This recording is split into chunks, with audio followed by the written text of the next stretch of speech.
오늘도 하나님께서 주신 은혜를 생각하면 감사할 것밖에 없습니다. 오늘도 우리를 인도하신 하나님 앞에 감사하는 마음으로 우리가 하나님의 말씀을 들어야 할 것입니다. 화평하게 하는 자는 복이 있나니 그들이 하나님의 아들이라 일컬음을 받을 것이니요.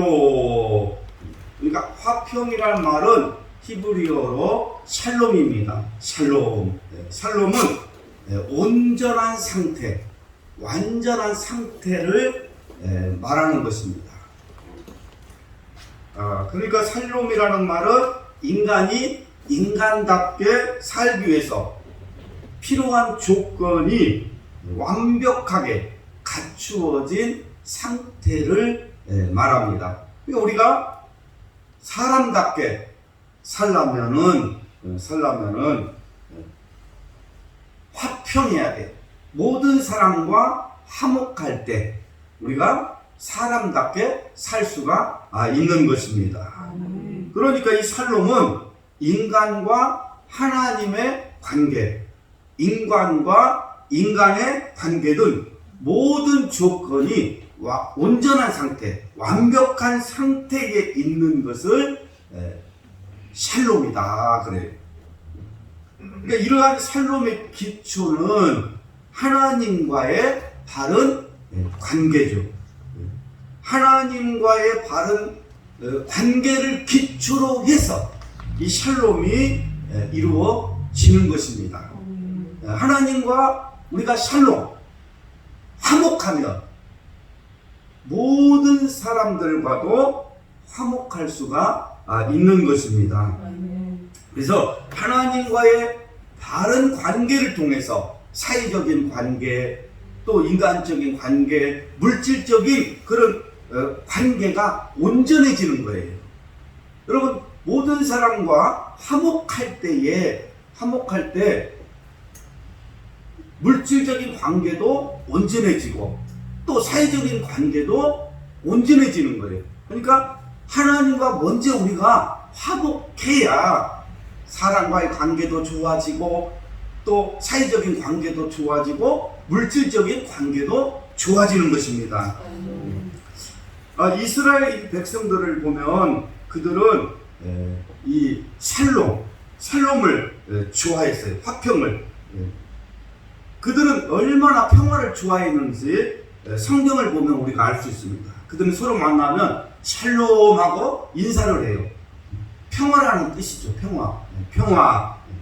우리말 성경에는 평안할지어다 라고 되어 있어요. 평안할지어다.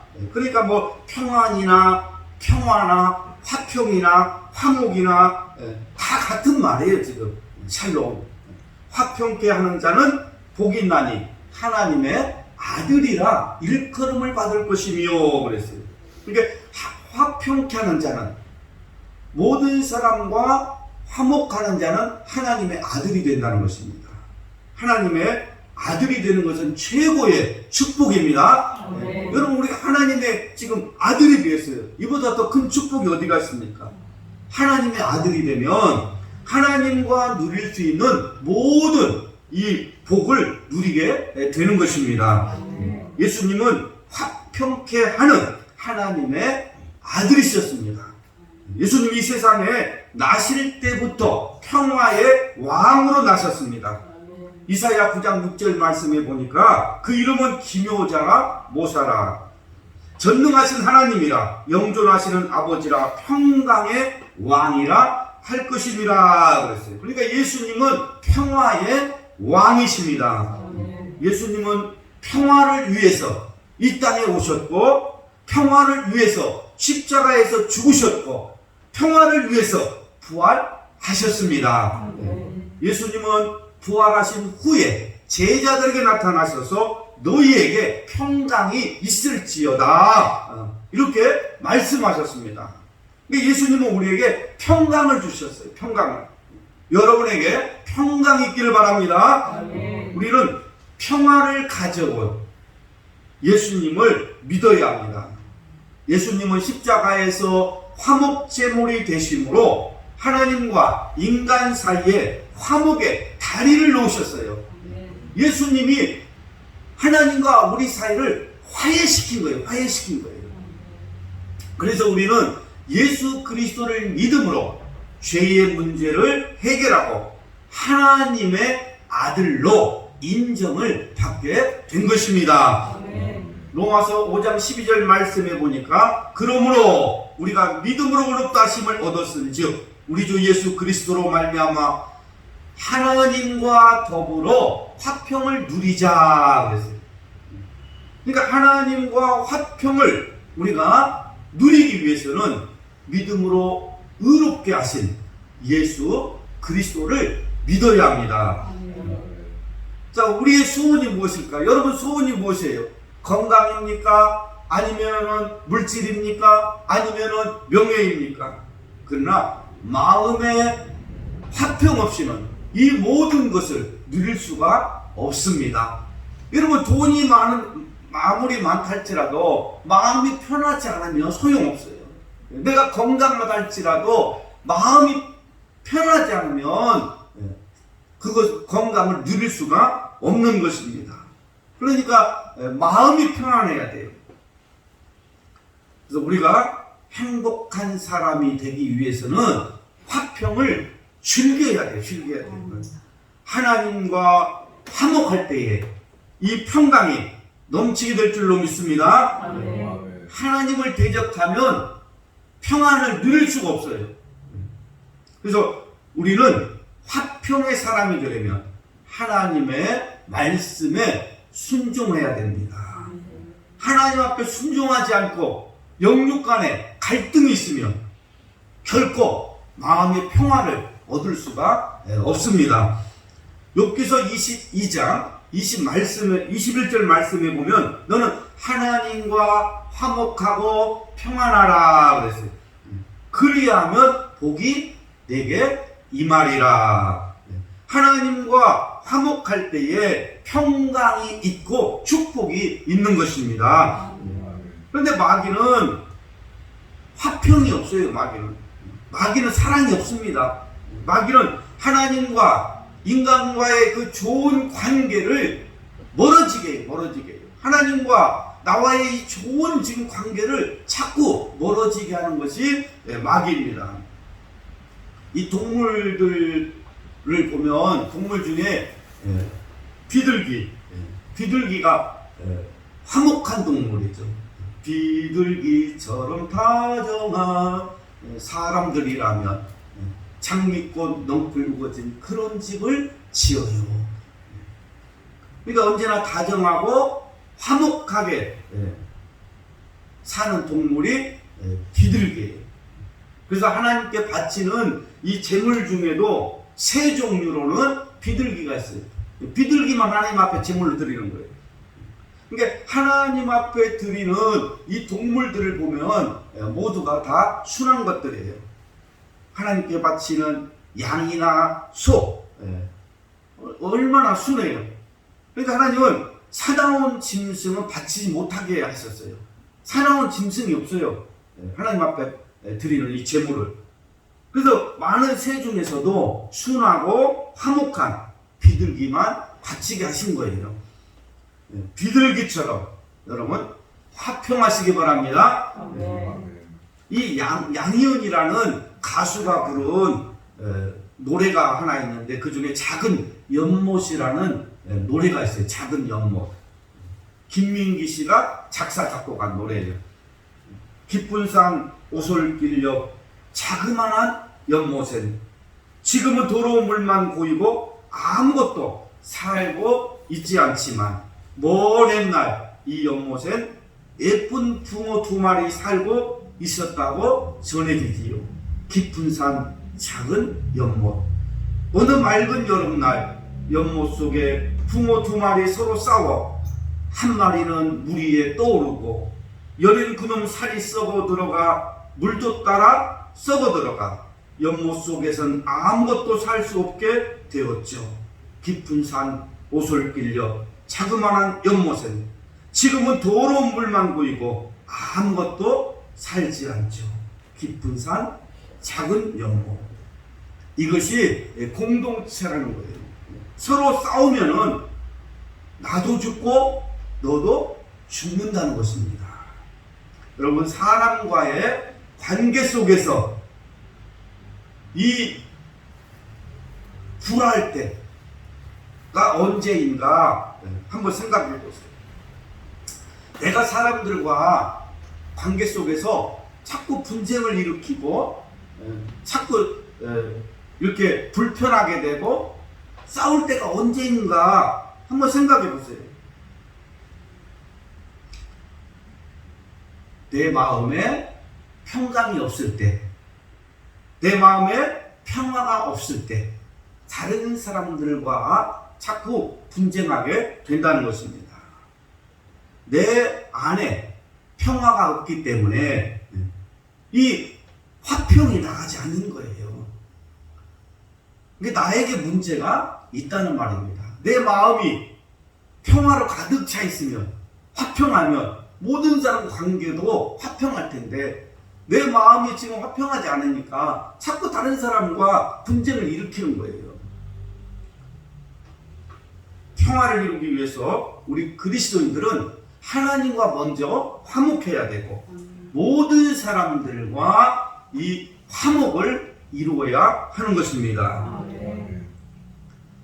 유명한 대학을 졸업하고 성공한 사람들을 조사해 봤어요. 그런데 그들 한결같이 성공하는데 전문 지식이나 기술은 15%밖에 영향을 주지 않았다고 그래요. 그런데 그들이 가지고 있는 전문 지식, 기술 이런 것들은 자기 인생을 살아가는데 성공시키는데 15%밖에 되지 않는다. 나머지 85%가 인간 관계였다는 것입니다. 그러니까 우리 주위에 성공한 사람들을 보면 사람들과의 관계가 좋은 사람들과 좋은 관계를 맺어온 사람들임을 우리가 알 수가 있어요. 그러니까 세상에서 우리가 성공하려면 사람들과 좋은 관계를 맺어야 성공한다는 것입니다. 근데 지식이나 기술은 15%밖에 안 되는 거예요. 나머지 85%가 인간관계다. 그러니까 하나님과 좋은 관계를 맺고 사람들과 좋은 관계를 맺은 사람들이 축복을 받고 성공한다는 것입니다. 근데 화평이라는 것은 이처럼 세상을 행복하게 하는 거예요. 화평은 세상을 행복하게 한다. 화평은 내 인생을 행복하게 한다. 여러분, 세상 살기가 너무 힘듭니까? 그것은 관계가 깨졌기 때문에 힘든 거예요. 내 삶 속에 이 평화가 없기 때문에 힘들고 힘이 빠지는 것입니다. 잠언 17장 1절 말씀에 보면 마른 떡 한 조각만 있고도 화목하는 것이 제육이 집에 가득하고 고기가 먹을 것이 집에 가득하고 다투는 것보다 나으니라 그랬어요. 그러니까 화목하게 사는 사람이 행복한 사람입니다. 우리 그리스도인들이 화목하며 살 때에 믿지 않는 세상 사람들에게 감동을 줄 수 있어요. 우리가 화목하게 살아야 감동 주는 거예요. 여러분, 우리 믿는 사람들이 기도 많이 한다고 세상 사람들이 감동을 받을까요? 도전을 받을까요? 우리가 성경을 많이 안다고 그래서 세상 사람들이 감동을 받겠습니까? 세상 사람들 관심 없어요. 그런데 내가 성경을 많이 안다고 그래서 감동을 받거나 내가 기도 많이 한다 해서 세상 사람들은 감동받지 않습니다. 믿는 사람들이 화목하게 살 때에 세상 사람들이 감동이 되고 도전이 되어서 우리를 하나님의 아들이라고 인정할 것입니다. 화목하게 살아야 세상 사람들이 감동을 받는 거예요. 내가 무슨 성경을 많이 알고 내가 기도 많이 한다 그래서 그들하고는 아무런 관계가 없습니다. 그러니까 하나님께서는 화목하게 사는 사람에게 복을 주셔요. 여러분들은 하나님의 아들로 살아가시기를 바랍니다. 화평케 하는 자가 하나님의 아들이 되는 복을 받을 수 있습니다. 어디를 가든지 화평케 하는 자가 될 수 있도록 기도하십시오. 가정도 화목한 가정이 좋은 가정이에요. 교회도 화목한 교회가 좋은 교회입니다. 여러분, 서로 싸우는 가정, 싸우는 교회는 누가 좋아하겠어요? 마귀가 좋아하죠. 우리 그리스도인들은 평화를 가져오는 사람들이 돼야 돼요. 평화를 만드는 사람이 되십시오. 그리스도인들이 화평을 이루어갈 때에 세상에서 인정을 받을 것입니다. 예수님은 하나님과 우리 사이를 화해할 수 있도록 십자가에서 화목의 다리를 놓으셨습니다.